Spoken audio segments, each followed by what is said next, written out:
It has started to get a little bit louder in the streets as local campaigning officially begins today. We'll give you the latest from on the ground live. The COMELEC reminds local candidates that health protocols must still be strictly observed during campaign events. The camp of Vice President Leni Robredo insists there are no strings attached between them and the Partido Reforma after they shifted their support from Senator Ping Lacson to Leni Robredo's presidential bid. Following Partido Reforma's change of heart, Manila Mayor Isko Moreno and the tandem of Caleodi de Guzman and Walden Bello say they are not interested in merging with another party.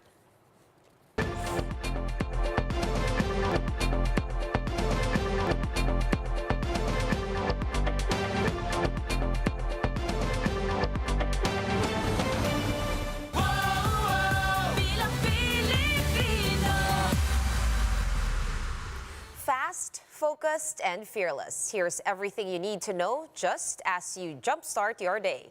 I'm Sean Yao. The 45-day campaign period for local candidates begins today. In Quezon City, re-electionist Mayor Joy Belmonte faces a challenge from Anak Kalusugan Representative Mike Defensor. Let's get the latest from on the ground with JC Cosico, who joins us over the line from Quezon City. Hi, JC. How is QC kicking off day one of local campaigns? Sean, it's set to be a long day for incumbent QC Mayor Joy Belmonte as it kicks off day one of the local campaign period for the 2022 poll. Belmonte is seeking her second term in office and will run under local party Servicio sa Bayan. A match was held earlier today here at the QC Circle Covered Court where the running mate and incumbent Vice Mayor Gian Soto was also present.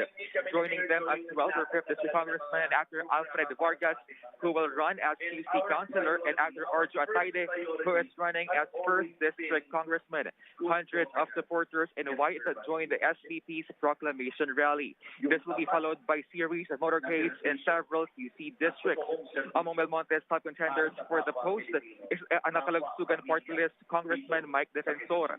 Belmonte earlier filed cyber libel raps against him over alleged malicious social media posts.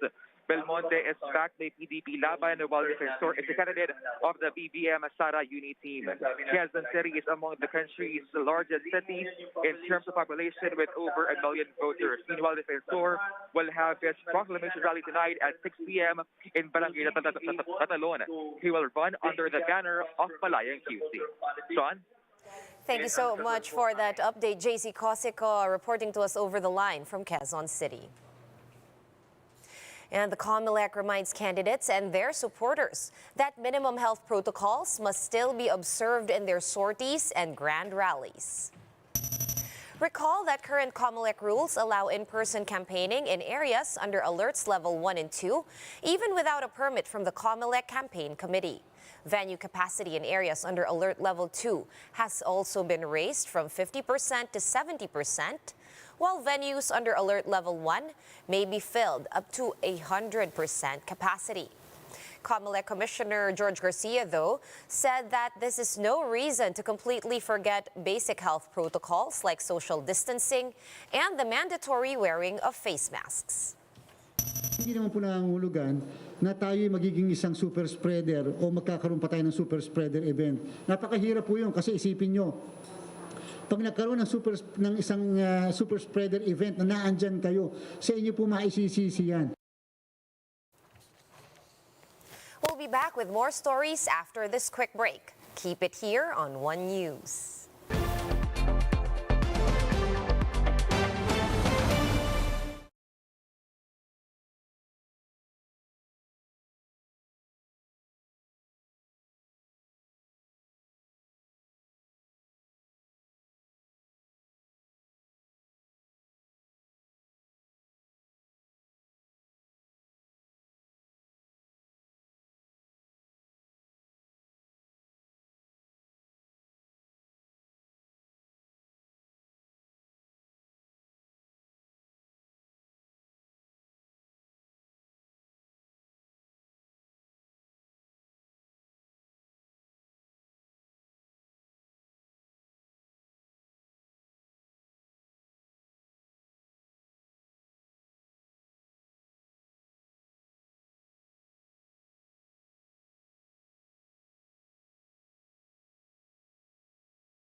are still watching One News Now. I'm Sean Yao.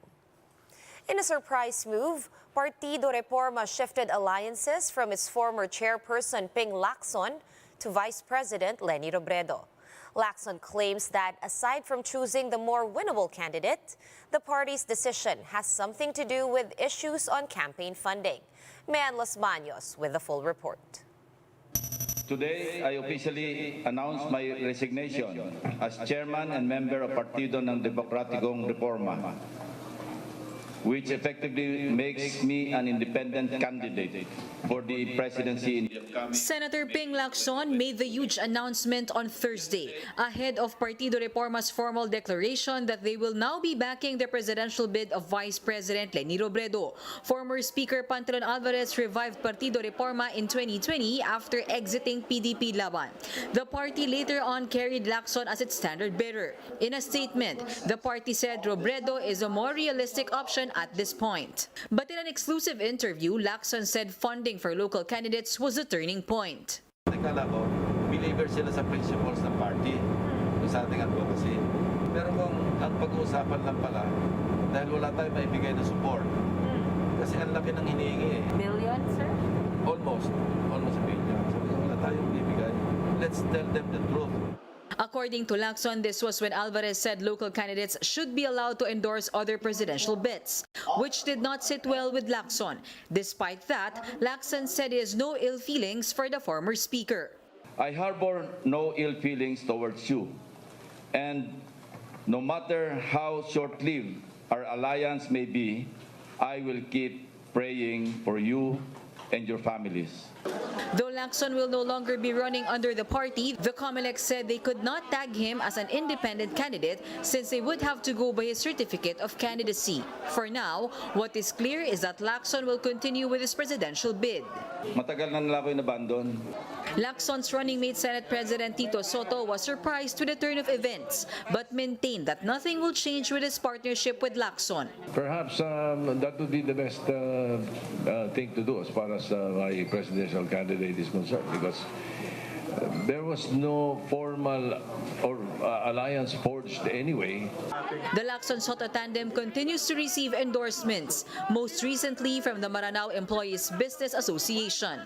Reporting for News 5, Mayan Los Baños, we are One News. And the camp of Vice President Leni Robredo admits that Partido Reforma's decision to back her presidential bid came as a surprise, but they consider it a huge boost to Robredo's campaign. Speaking to One News, Robredo spokesperson Barry Gutierrez revealed that they only found out about the endorsement just a few days before the actual announcement yesterday. Gutierrez says any person or party supporting Robredo's candidacy is most welcome to do so, and that includes Partido Reforma President and former House Speaker Pantaleon Alvarez, who was once an ally of President Duterte.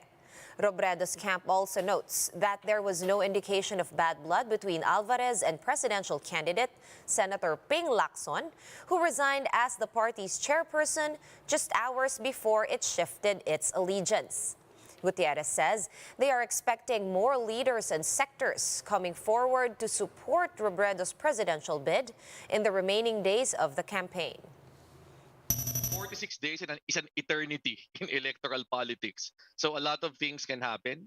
There have been many conversations that have been going on in the past few weeks and the past few months.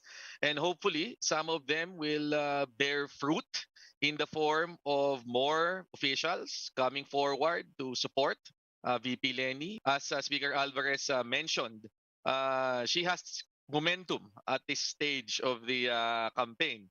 There have been these huge rallies that have, not lost steam at all in the past few weeks. We expect and we hope that this trend will continue all the way up to the end of the campaign.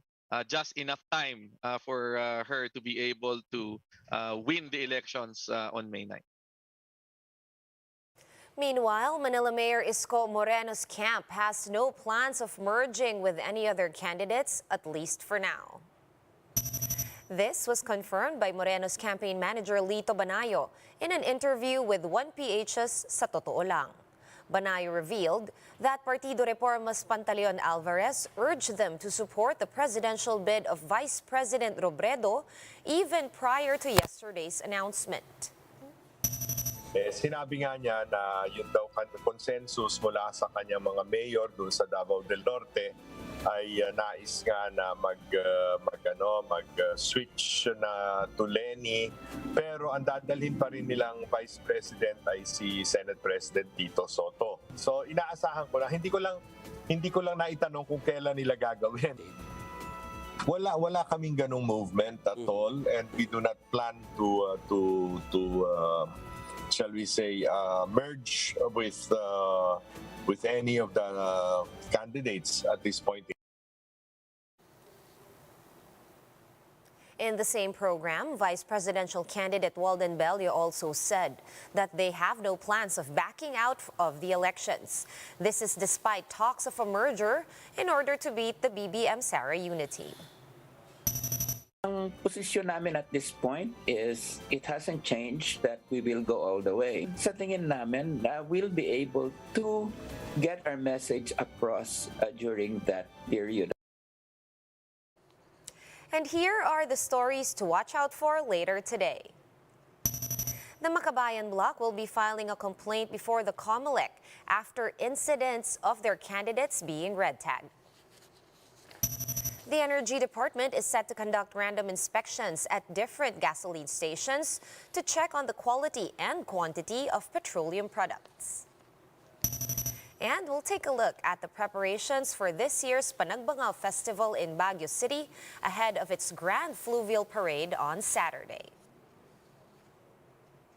And that's how the day is shaping up to be. Join us again later at 9 a.m. as we monitor the day's biggest stories from sunrise to sundown. You can also catch One News on Signal Play. Register for a free account at www.signalplay.com and stream One News live anytime, anywhere. I'm Sean Yao. Masks on, wash hands, and stay safe, Philippines. We are One News.